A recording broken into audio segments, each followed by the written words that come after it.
since on the Origins podcast, you've had so many conversations with physicists on adjacent topics, I thought I ought to start broadly with whether or not you think there's a crisis in physics right now. And I suspect that string theory might come into this somewhere. I don't think there's a crisis in physics. There are different areas of physics that are having hard times, but physics itself is quite vibrant. There's new technologies being developed, properties of materials, biophysics, quantum systems.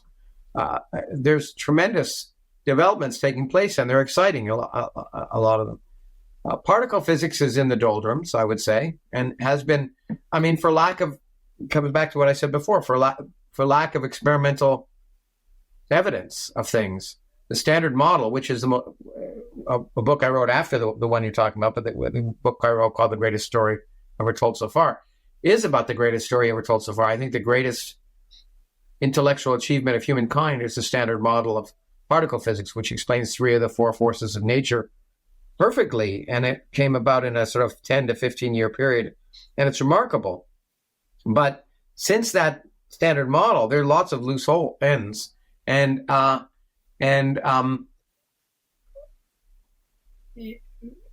there's been no evidence that's really pointed us in the direction that we should be going. We built accelerators. The discovery of the Higgs was profoundly important. I didn't believe the Higgs was actually there. I thought there'd be nature would find some nicer mechanism to do what it did, but it didn't. I was wrong. But other than these particles having neutrinos having mass, there's really been no experimental data of any significance that's affected our understanding of the fundamental structure of matter and the forces of nature. String theory has gone on and done lots of mathematics, and it's been very helpful in various areas of physics using that mathematics, but certainly the central premise of string theory has no evidence, there's no evidence to support it. Hiding in the mirror, I talked about why one might be led to string theory and why it's well motivated, but it hasn't really had a great success in what it originally intended to do, not a single one. It's just become more and more complicated.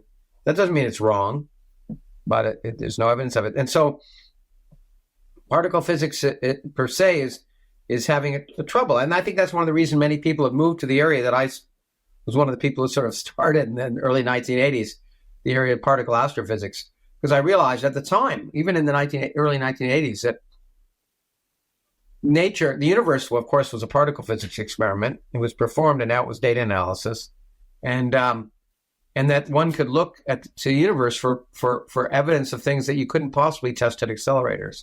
So if you want to, you could use the universe as a laboratory to test fundamental physics, and I started doing that in the early 80s, and now it's an industry because sure, look at the big dark energy, dark matter. These things are coming out of astrophysics and cosmology and not so much out of particle accelerators. There's still intriguing things that are happening, the anomalous magnetic moment of the muon. There's things where there are anomalies that may or may not point at some new physics.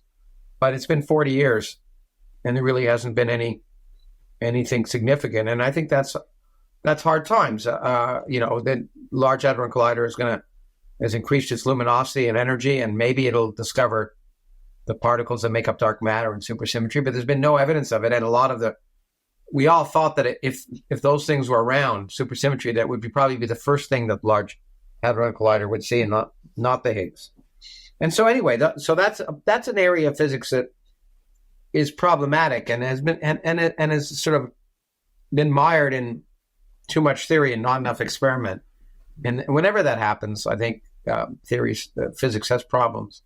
But it's only one area of physics, and physics encompasses so many things. So I don't think physics is a crisis at all. Right. Okay. Yeah. I'm very glad that you disambiguated physics and in general and pointed out that there are so many different subfields. But maybe before we come back to particle physics, which is, as you say, is in the doldrums, I'd like to, clarify something that's closer to home for you. So are you saying that cosmology is, or particle astrophysics is just sort of humming along in this normal science period within a paradigm, or it's not like in need of a revolution or anything right now? Well, it sounds a little too philosophical for me, that whole question. Yeah. Look, anytime you open a new window on the universe, you're surprised and it's exciting. And there are lots of new windows in the universe opening up with James Webb Space Telescope and new other and planet finding missions too. But and dark energy, I don't think there's anything interesting that's happened with dark energy since we first proposed it and it was first observed. Which I said at the time, I said it's not going to be everything I could think about it theoretically would suggest that there wouldn't be any evidence that would tell you exactly what it was, and that's been validated. I even made a bet with Stephen Hawking and a Nobel Prize-winning friend of mine, Frank Wilczek, although Frank has refused to acknowledge that we made the bet, where they both said we'd understand dark energy in 10 years, and I said we won't. Anyway, that was years ago. But so I think there's lots of exciting observations going on with new machines and new telescopes and new satellites, and so it's spinning along. Not as if, as I say, the standard model of cosmology, in some sense, I'm worried. I even have written about this, might become like the standard model of particle physics, because while there are always little nuggets that suggest there may be some tweak here or there, usually they're found to be wrong. A recent example is they claim to see galaxies far too early, then it was discovered they weren't as early as people thought. And so the standard model of cosmology, with this weird dark energy, which we don't understand, and weird dark matter, which we have a better idea of thinking about possibilities for it, but we have no evidence for it directly, has withstood the test of time. And it's this model where we don't understand the basics, but appears to describe the universe. And I am worried that if future observations just continue to validate this picture without any evidence that points us in a new direction of fundamental understanding, that it could become problematic too.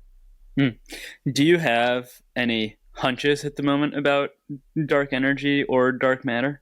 Sure. Any in particular that you give really high credence to? Look, a hunch is a hunch. As a scientist, I know that that's what all it is. It's a speculation. Look, particle dark matter, the likelihood that dark matter is a new type of elementary particle is overwhelming, I think. And the standard candidates are very good candidates. Supersymmetry and particles called axions are the only real kosher candidates that I would say, because they were developed to explain problems in particle physics, having nothing to do with dark matter. Young people or other people like to invent dark matter particles to kind of fit the data, but that's garbage, because they're not motivated from a fundamental perspective. But both supersymmetry and axions, which address the strong CP problem, a fundamental problem of symmetries in particle theory, were all proposed having nothing to do with dark matter. And then it was discovered they could be perfect candidates. So I have to say those are my two. Still maintain they're still my favorite candidates. Supersymmetry has gone down in my hunch in the betting pool because of Large Hadron Collider. And I regularly think of new experiments. I thought, look, the experiments that are being used to look for dark matter are experiments that I proposed 40 years ago, in part. And I've thought a lot of ways about trying to detect axions. It's fascinating for me. So I continue to think about those things. It's great to propose the experiments, because then the experimenter spent 40 years building them, but you can just write the paper and you can go on and do something else. But dark energy, I have no idea. Anyone who tells you they have an idea about dark energy is lying. They have an idea, but it's not worth talking about. We really have no fundamental. It's the most bizarre thing in physics.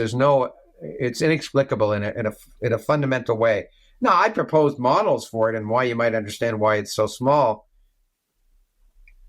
But I'd be amazed if any of them were right. But before we move on, though, I'd like to get back to that dark matter very briefly. But how was it that you proposed testing axions? Granted that. The dark matter, the WIMP detectors are one that had more involved in the early stages, where we proposed detectors that could detect very small energy deposits and big detectors underground, and those are being built. When it comes to axions, that fundamental idea of using axions change electromagnetism a little bit. And the original idea of converting cosmic axions into electromagnetic signals was really due to a guy named Pierre Sakivi. We looked at ways to make it practical with my friend Frank Wilczek, who had proposed the name axions, by the way, when he first proposed axions. But And so I've thought about ways to actually implement this idea that axions affect electromagnetism in a variety of ways. I think we did the first realistic calculations of what the rates of detector production of axion-induced signals would be for experimentalists who then built experiments based on that.